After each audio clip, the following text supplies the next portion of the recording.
o'clock, so we'll get started. Good to have everybody here with us. If I could have everybody go ahead and find our seats. Let's get ready for Sunday school this morning on another muggy and rainy day. I don't know what the deal is, but apparently when it's my time to have a microphone and speak, for whatever reason, it's decided it's just going to rain. And I'm okay with that. I'm just the rain guy, and that's fine. But anyway, it's a good time to be here this morning. Nate is not here, so I am stepping in to do the best that I can to fill his shoes. Nate does a phenomenal job on Sunday school. He takes the time, energy. He has a nice slideshow or keynote for everybody to read and have visual cues and effects. I did not do that this week. I don't know if you didn't notice, but I am not doing that this week. I would have, and I wanted to, but then I thought, I don't want to do that. So we'll just do the best we can with what we got. I appreciate Nate has raised the bar for anybody to teach Sunday school. If he watches or is listening, that's great. If he's not, I'll deny that I ever said that. But it's good to be in the house of the Lord, and a great lesson for me to step into. And I told Mackenzie when I started reading it to start the week, and I said, yes, it's something I know something about, something that I can relate to. If I were talking about taxes or something, I would stumble and just say, no Sunday school, or let's have donuts at like 10:05. But here we are. We are in Matthew chapter number 27, verses 26 through 66. Now, because of time, I'm not going to read all 40 verses. You can all thank me later. We're not going to go through all 40 verses because as we go and we start learning about what is happening, we will be picking and choosing the verses as we go along. So it's all going to come together. I'm not just going to talk and have nothing to do with the Bible. It's going to be the opposite of that. But I just didn't want to take up the precious amount of time I had and read all 40 verses when we know what this is, and we're going to go through it as we go. But before we before we continue on with the lesson, is there any prayer requests, anything that we can pray for before we continue on? Anything at all? Anything? Okay. If I could ask Brother John Demko if he would, you can just stay seated, you don't have to stand, if you don't mind praying for our Sunday school lesson, and on his amen, we'll get started. Brother John. Lord, we come to you with a humble heart and open our ears to hear the word of God and reflect unto us what you want to hear. We come here hungry to hear you from your man here. Father, I pray that you would give Brandon the confidence and the grace, and that you would give him the words to say that we can hear something. And we pray for your presence. You said where two or three are gathered, there's more than two here, Father God. So we pray for that. In Jesus' name, amen. Amen. Once again, we're in Matthew chapter 27, verse 26 through 66. Now, what I like that Nate does, he likes to do a recap, and he usually has a put-together slide, bullet points.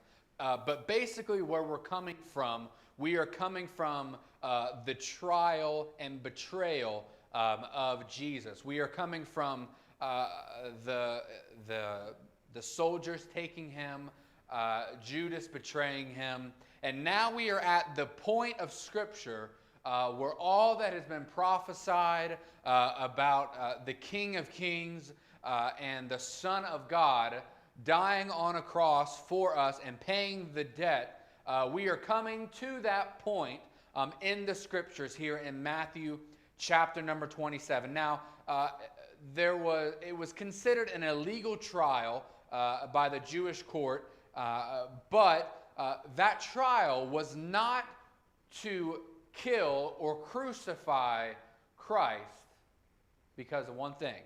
They had already decided to do that. And that's an important thing to realize.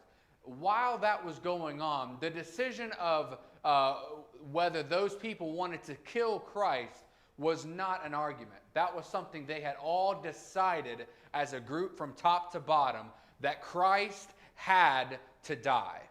And now we're getting into verses 26 through 66.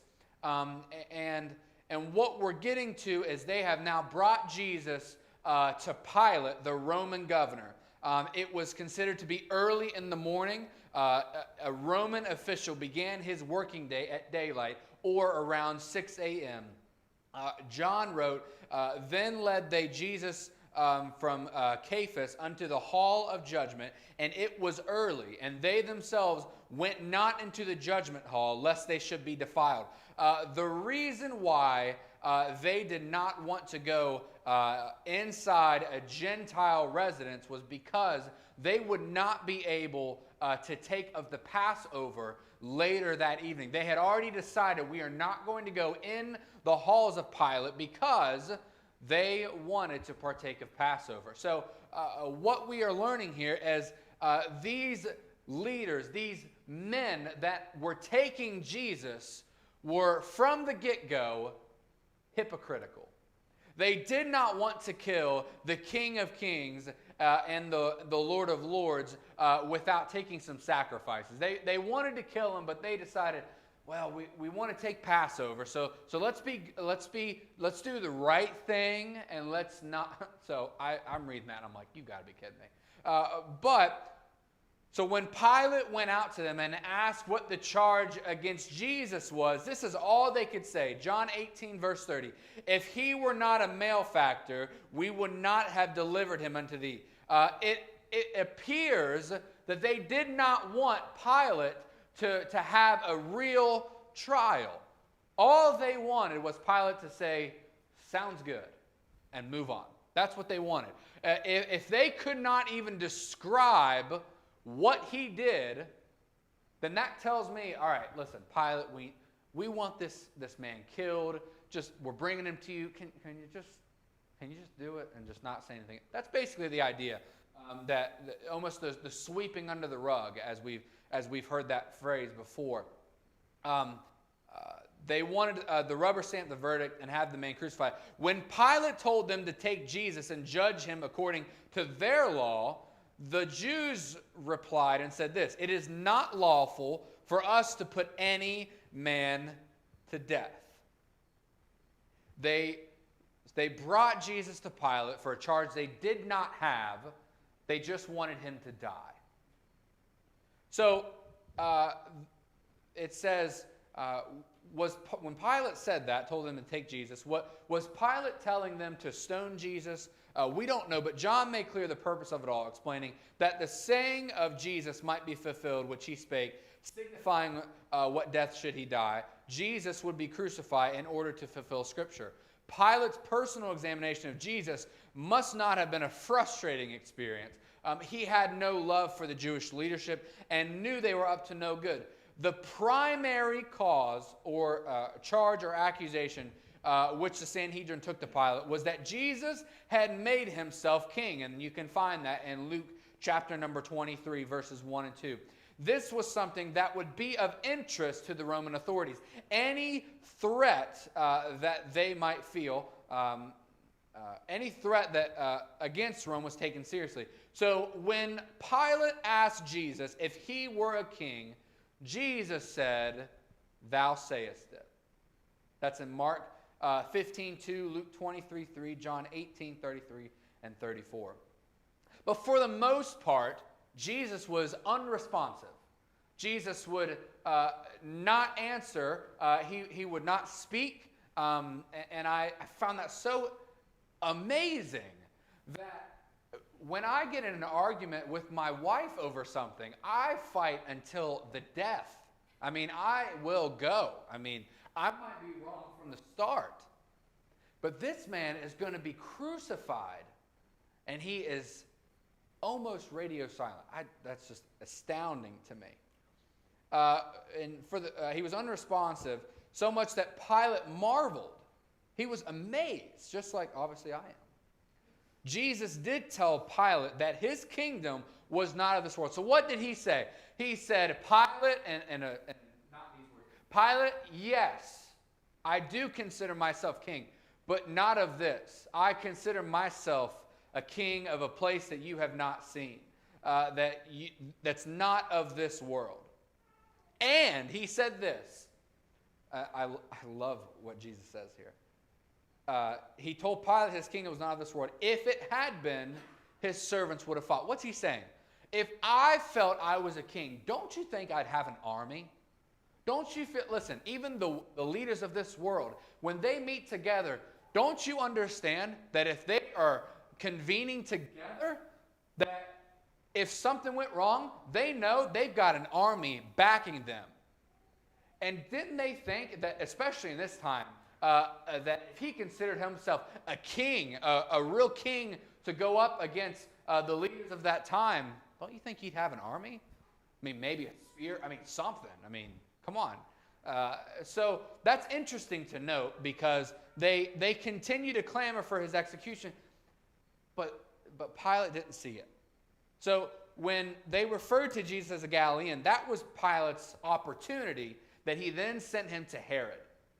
Now we know this, he's the, I don't know how to say this, I think it's Triarch, I have no idea. But Herod, the Triarch of Galilee, I think is how that's said. Basically, he's a man of authority, is what that I'm trying to say, just because I'm ignorant to that. Who was also in Jerusalem at the time, which is you can find in Luke 23. The chief priests and scribes vehemently accused Jesus before Herod, but nothing stuck. So the same thing. After Herod's men of war mocked Jesus and put this gorgeous robe on him, they sent him back to Pilate. So again, Pilate is faced with Jesus. Pilate thought, okay, let Herod deal with it. I don't have to do it. This is awesome. Let's just do our thing. And Herod's like, no. So he goes back. I wish they spoke like us because I could just imagine the sarcasm that some of them would have. And you can see that I'm trying to bring it out because that's how I relate in my brain. But it says, on multiple occasions during the trial, Pilate said to the Jews that he had found no fault in Jesus. So he found no fault. And this is what I find amazing. But they continued and continued and continued. And then came a man called Barabbas. So there is a moment, a custom at the Passover where Pilate was giving them a choice, where it was either Jesus, who there was no fault, there was no charge against Jesus besides that he was calling himself a king, which Jesus just said wasn't really true. He is a king, but not the king of this world. There's Jesus, and then on this side is Barabbas. Pilate had concocted this plan, thought, okay, if I choose Barabbas, there's no way they're going to let this guy die over Barabbas. There's no way that's going to happen. And so it's interesting when it gets to the point when they start speaking of Barabbas, because he is a notorious criminal. He is a man that's considered a thief, a murderer. He is a notorious criminal that the idea of being released is laughable. But here they are. When the governor asked what he should do with Jesus, here's what they had said. Crucify him. Release Barabbas. And I can only imagine Pilate, when he's speaking to Pilate, when Pilate's speaking to his wife, when he's speaking to his men, or he's just going through things in his head, he's got to be baffled, like, what is going on? What is up with these people? He's got to be thinking, what are they drinking? What is going on to think that Jesus ought to be crucified over Barabbas? So, obviously, long story short, end of this trial, this is what Pilate had decided. He decided, okay, fine. And his wife had come to him and said, I've had dreams about this. Please don't do this. So this is what Pilate did. Pilate goes, he had made his decision, and he washes his hands in the bowl. And he says, I wash my hands of this. And he declared his innocence in the matter. He turned Jesus over to the soldiers to let him be crucified. And when he was crucified, when he was chosen to be crucified, in verse 26, then released he Barabbas unto them, And when he had scourged Jesus, he delivered him to be crucified. Now, I want to talk about that word scourge for just a moment. I don't want to take too much time. I don't know how Nate does this in 30 minutes. I'm astounded that it's 10:15, and I've gotten through one page. But the word scourging, otherwise was beaten, torture, and things of that nature. So what we know about this, Jesus took Barabbas' place. And it's interesting here that the picture that's painted, that Jesus took the place of a guilty man. An innocent man is going to die for a guilty man. Does that sound anything like us? I don't want to preach, but doesn't that sound like something we ought to look at? So, as he's chosen to be scourged, a scourge was a whip. The Old Testament law allowed a guilty man to be beaten with 40 blows. Jesus made a scourge when he braided 3 cords together and drove the money changers out of the temple in John chapter 2, verse 15.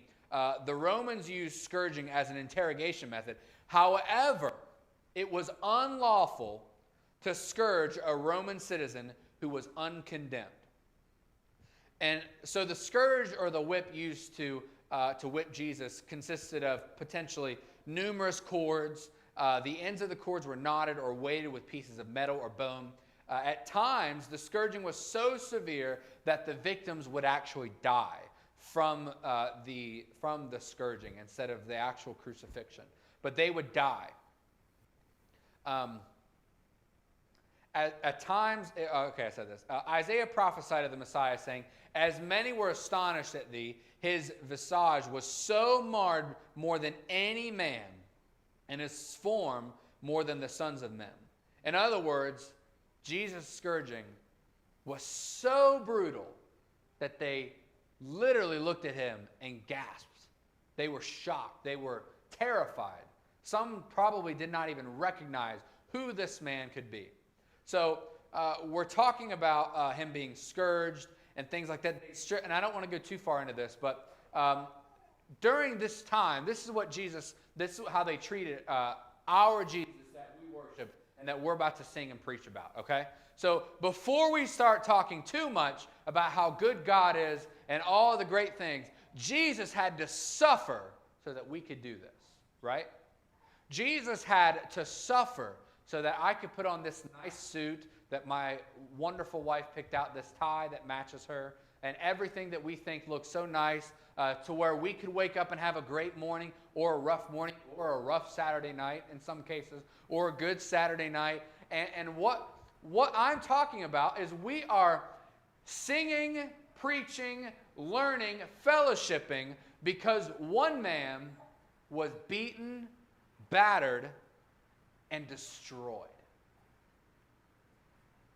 This is what they did to him. In verse 27-28, then the soldiers of the governor took Jesus in the common hall and gathered him unto him the whole band of soldiers. And they stripped him and put on him a scarlet robe. Do you want to know what they started to do? They literally mocked him as a king.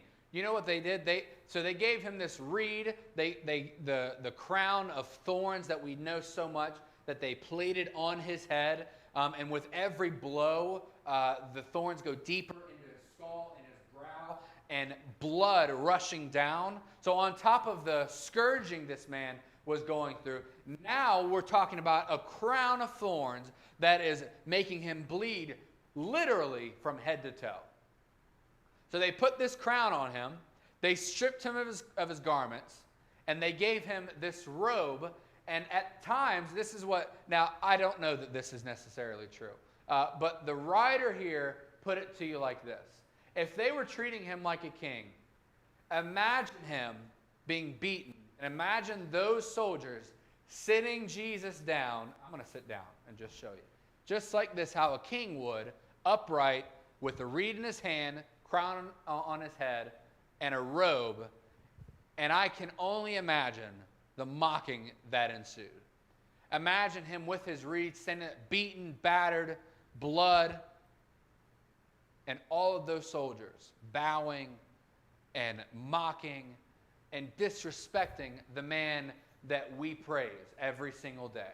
The man that we must pray to to get through our day. Amen? But this is what we're going through. And he was mocked, or crowned, verse 29. And when they had plaited a crown of thorns, they put it upon his head and a reed in his right hand. And they bowed the knee before him and mocked him, saying, Hail, King of the Jews. So they put that reed in his hand. Imagine him sitting there or standing, either way. And they're mocking our king.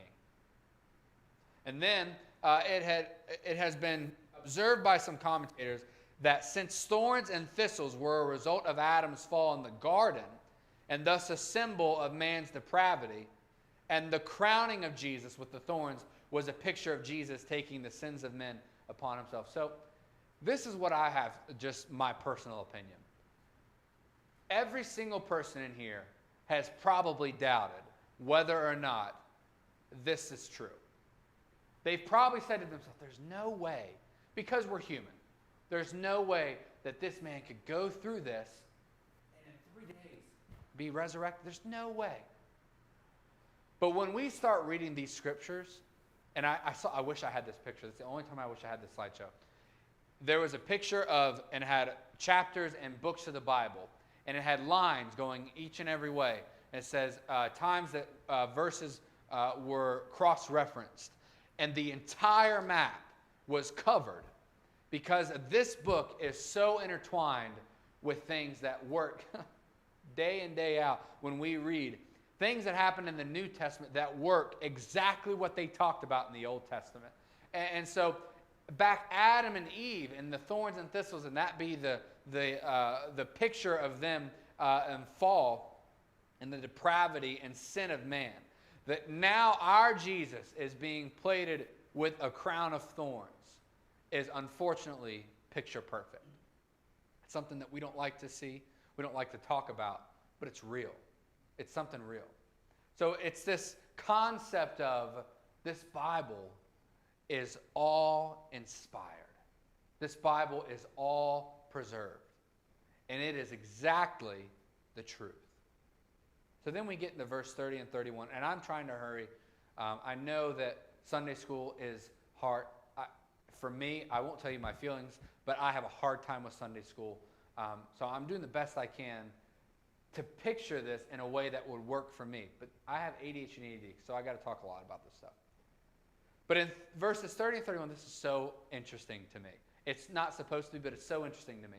With everything going on, and they could have just killed him. I mean, seriously. They could have just taken that and just kept beating him. That's something that I can't understand. If this man was so bad that you let a murderer go, why'd they do all this? What was the point of the big show? And then I start thinking, well, because this was God. If this was just any man, they wouldn't have cared. If this was any man, do you think they would have done all of this?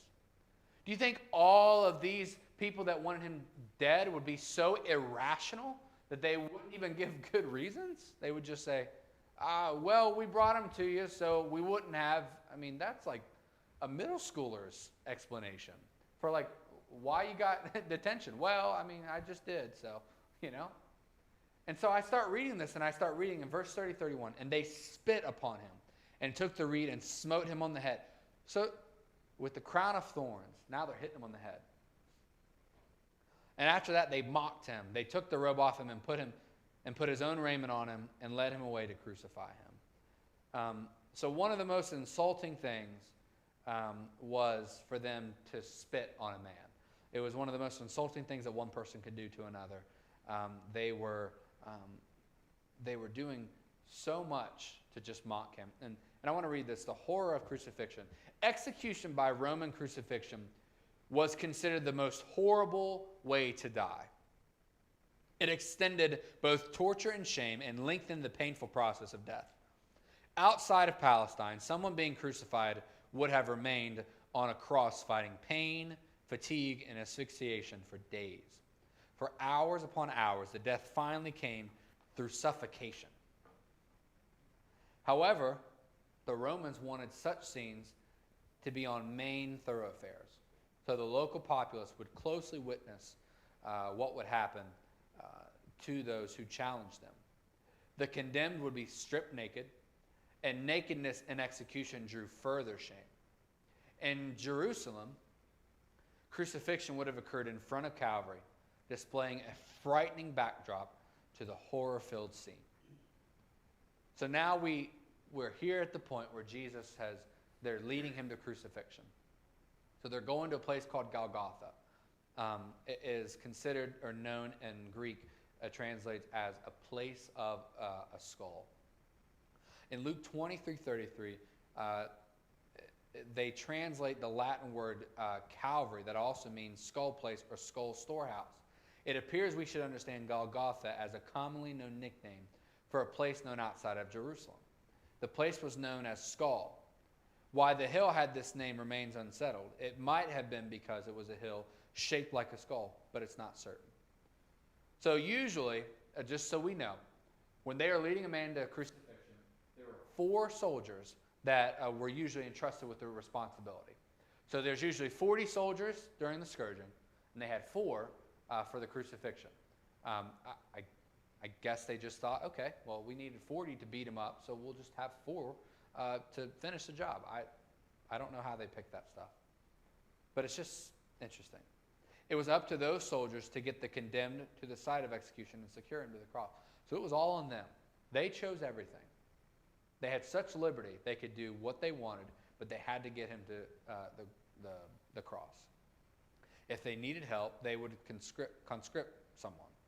And so it was then that they found a man of Cyrene named Simon, whom they compelled to bear Jesus' cross.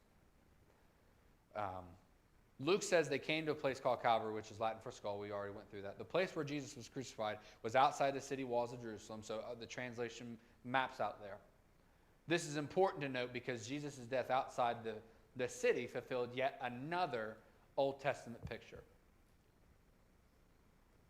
Jesus was given vinegar to drink, mingled with gall. This was a mixture that was sometimes given to people in order to dull their senses and thereby reduce their pain. So how nice of them, right? I just think of that, I'm like, really? I mean, you're already killing the guy. I mean, give him some water if he asks for. But it was a mixture that was sometimes given to people in order to dull their senses and help their pain. When Jesus tasted it, he refused to drink it. Psalm 69:21 prophesied, "They gave me also gall for my meat, and in my thirst they gave me vinegar to drink." The soldiers who led Jesus to his crucifixion were allowed to take any possessions belonging to the victim. So those 4 men, depending on who they crucified, were getting a reward, right? They were getting what they wanted. But what all Jesus had was his garment. And it was considered extra duty to crucify someone. I mean, we consider 42 hours to be overtime. They're like, okay, well, our overtime was killing someone. So it's not laughable, but to me, it's just like, come on. You know, you think of that stuff, and we think of our problems, and then we go back, and their time is like, wow, what a change our world has. And then they want to talk about putting people to death and how inhumane it is. I'm like, they're more worried about their men's pay than the actual person they're killing here. But I digress. They were allowed to take anything they wanted. So they were, the gospel writers give special mention to his coat or seamless shirt, which reached from head to his knees. The 4 soldiers thought it was too nice to cut into 4 pieces, so they decided to cast lots. When they did, they fulfilled the scripture saying, "They part my garments among them and cast lots upon my vesture." Okay, so it was customary to identify or advertise the charge of the man that was being crucified, okay? So this is something that's not abnormal. When they were putting a man to die on the cross, for it to be over their cross, it was to be advertised and basically show what he was killed for. Something we're used to, usually when there's a prosecution or we go into court, everybody knows the charge, right? Even when they are sentenced, they sentence what they're being sentenced to, whether it be life in prison on first-degree murder or whatever the case might be. They go through it. So the same thing happens here, they just do it differently. It's customary to identify or advertise the charge against those who are crucified. So over his head, this is Jesus, the King of the Jews, which is in Matthew 27, verse 37. The Apostle John the Apostle Paul John, I'm sorry. The Apostle John indicated that it was written in the languages of Hebrew, Greek, and Latin. The chief priests did not like what Pilate had written and told him to write that Jesus had said he was king of the Jews.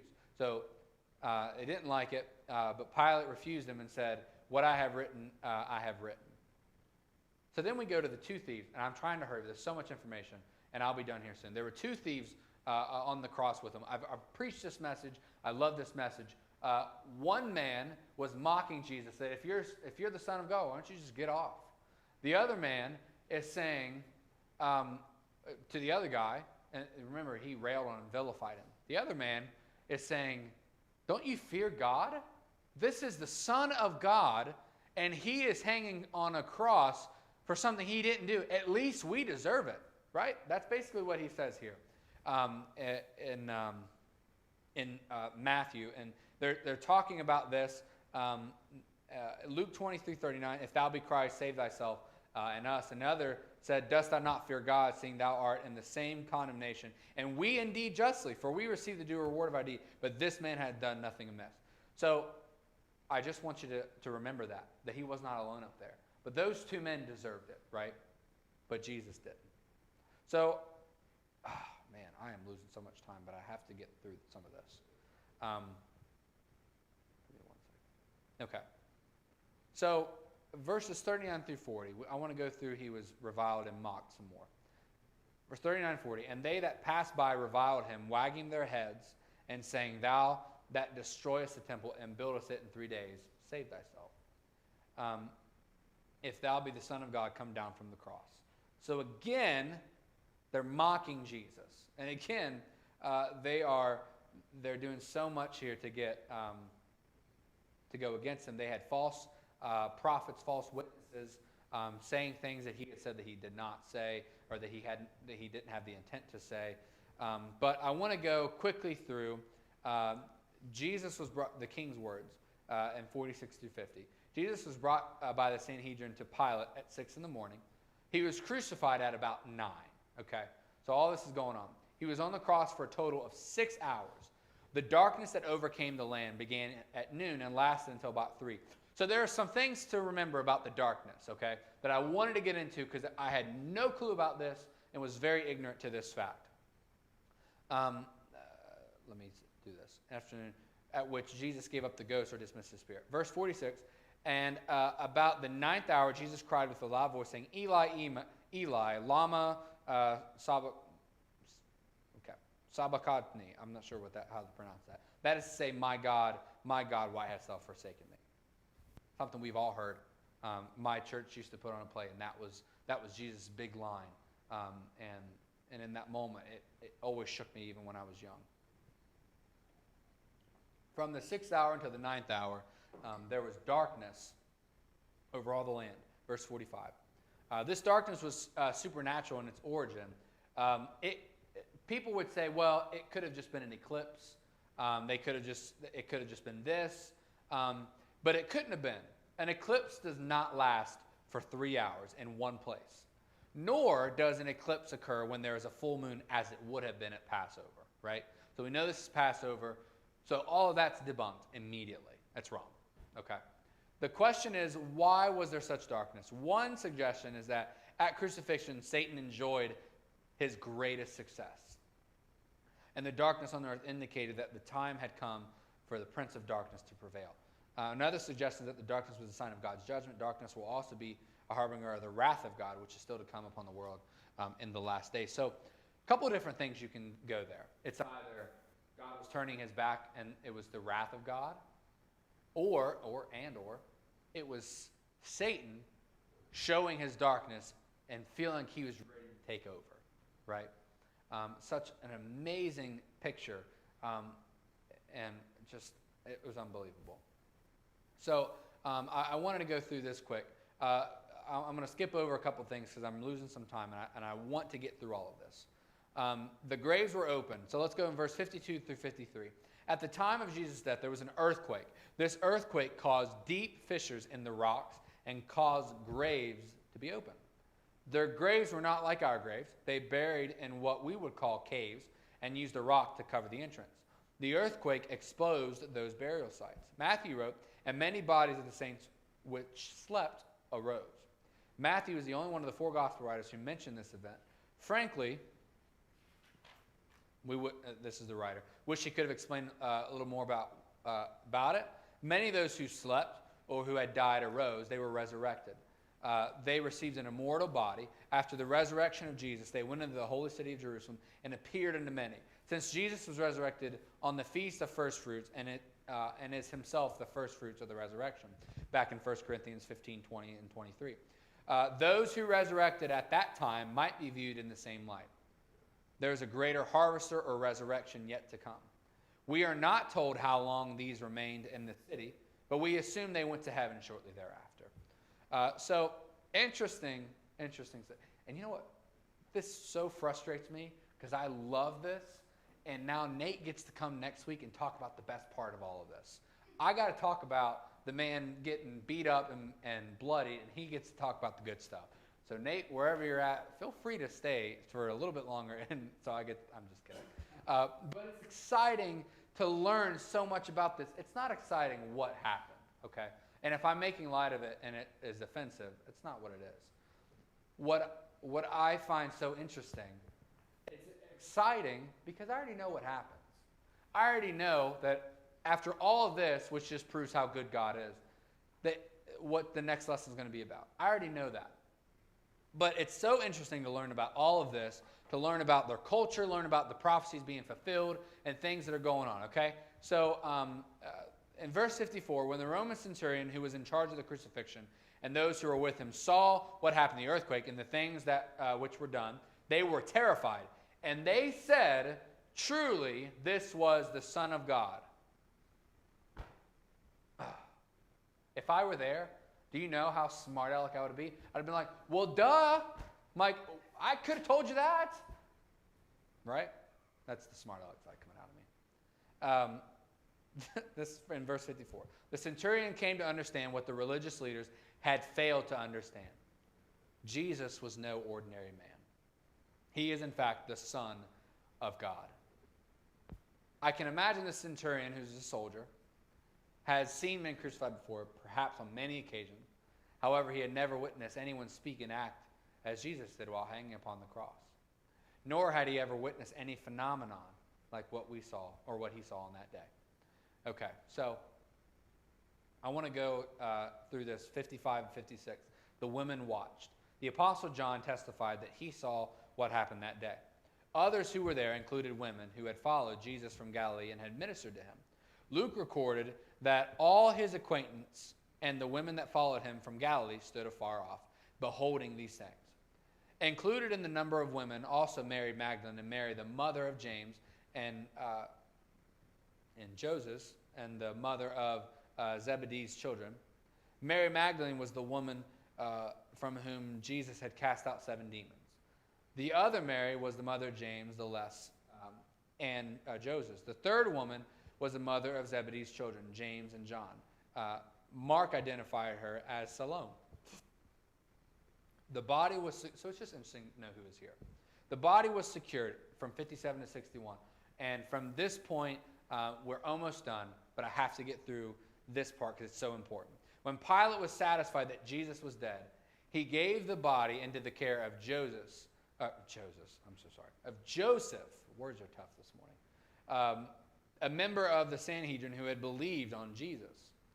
With the help of Nicodemus, another ruler among the Jews, Joseph acted quickly to prepare the body for burial before nightfall, before the beginning of the first day of the unleavened bread, a special Sabbath day. So there was a time crunch. He wanted to make sure this was taken care of. He wanted to do things. He was a believer of Jesus. He wanted to get through this and take care of Jesus in the proper way, but do it quickly.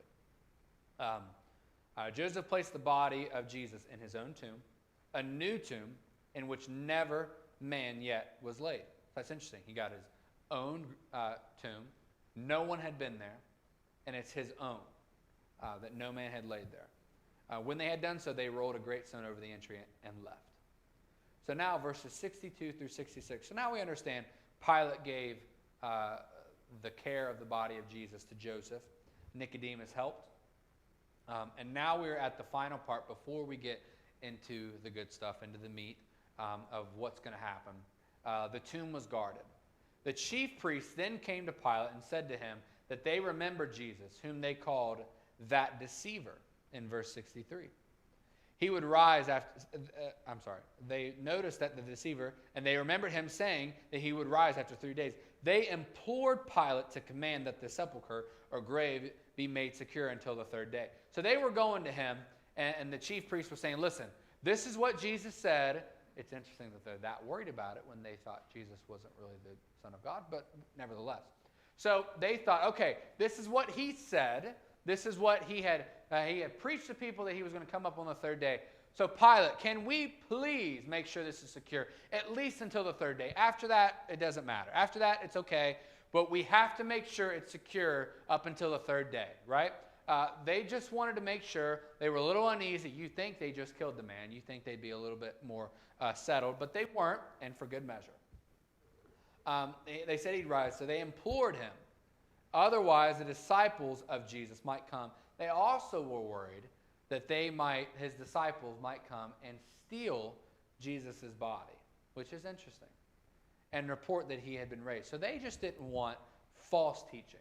They didn't want, if they had killed Jesus and if he wasn't really the Son of God, they did not want to create a false narrative.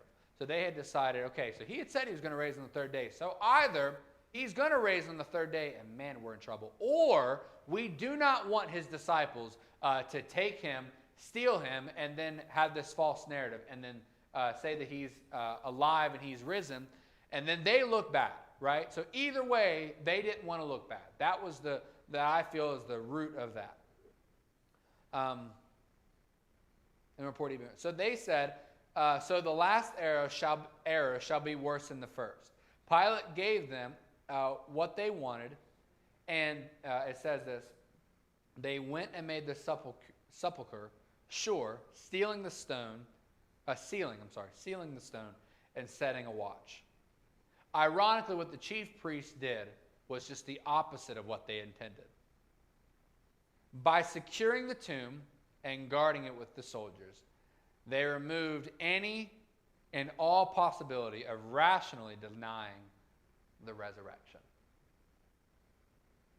Isn't that funny how that works? So now not only have they decided, okay, we're going to secure this tomb, we just want to make sure that nothing happens. But what they did, and we're going to get into it in the next time, Nate's going to finish this off. What they did was now they have determined, it's like a line in the sand right here. They've decided, okay, if he's going to be alive, there's no way that he can be stolen, that someone can move him, that something can happen. There's no way that this stone can be moved unless it's an act of God. And I don't want to have a little spoiler alert, but I think they were messed up on the third day, right? So not only have we decided that, you know what? He kept talking about coming back on the third day. We're not sure. But if he does, let's make sure that it's true. Let's make sure that his disciples don't steal him. And so that way, when we all know what happens, when he does, then we will know for years to come, up until 2021, that we would know that he did. We would know that he really did come back. We would know that he really did raise on the third day. And I don't want to preach, but that is something to get excited about. That's something when you're sitting there and you're thinking, is this real? I've been praying to you, God, is this real? And you're sitting at home and you're thinking, what if I'm wasting my time? What if this isn't really what's supposed to happen? What if I'm supposed to be doing something else? What if I'm missing out? But then you start reading Matthew 27, and they did everything they possibly could to make sure that he died, to make sure that he was mocked and treated as a king, and fulfill all this prophecy, they could have just so easily just cut the shirt and just called it a day. But they didn't. And it matched prophecy. And then those chief priests thought so much that they were so right and did not want to be proven wrong that they decided, all right, we're smarter than everybody. Let's just secure the tomb. That way those idiots don't come by and try and take Jesus and move him. That they proved that he's alive. And that's something I want us to take from this. As sad as it can be that we preach and learn about what they did to Jesus, as sad as it can be as we're sinners in this world, to know that we know that there's no other explanation other than he's alive. And we'll get into it, and I'm not going to jump on Nate's stuff too much. But everything that we're about to learn about next week fits so amazingly in this amazing story to where you think this is too good to be true, but it is. And our Jesus is alive, and he died not just for me, not just for those chief priests, not just for those soldiers that beat him and scourged him, but he died for you. He died for you sitting here at Gateway Baptist Church. He died for the ones that aren't here. He died for the ones that used to be here. He died for the ones that are going to be here. And he died for us. And isn't that exciting to remember when we're learning about Jesus, to know that he is alive? Lord, thank you for this time to learn. Lord, thank you for the attention span, Lord, that you've allowed. Lord, as I stumble through words messed up, Lord, it's not about me. And Lord, you've given me that opportunity. So Lord, I'm thankful, Lord, to get to learn something new, to get to learn. Lord, and you've given us a great opportunity to learn more about you. So Father, be with us for the 11 o'clock hour. Allow us to worship and praise your name with no distractions, with nothing in our way. In Jesus' name I pray. Amen. All right, we'll see you.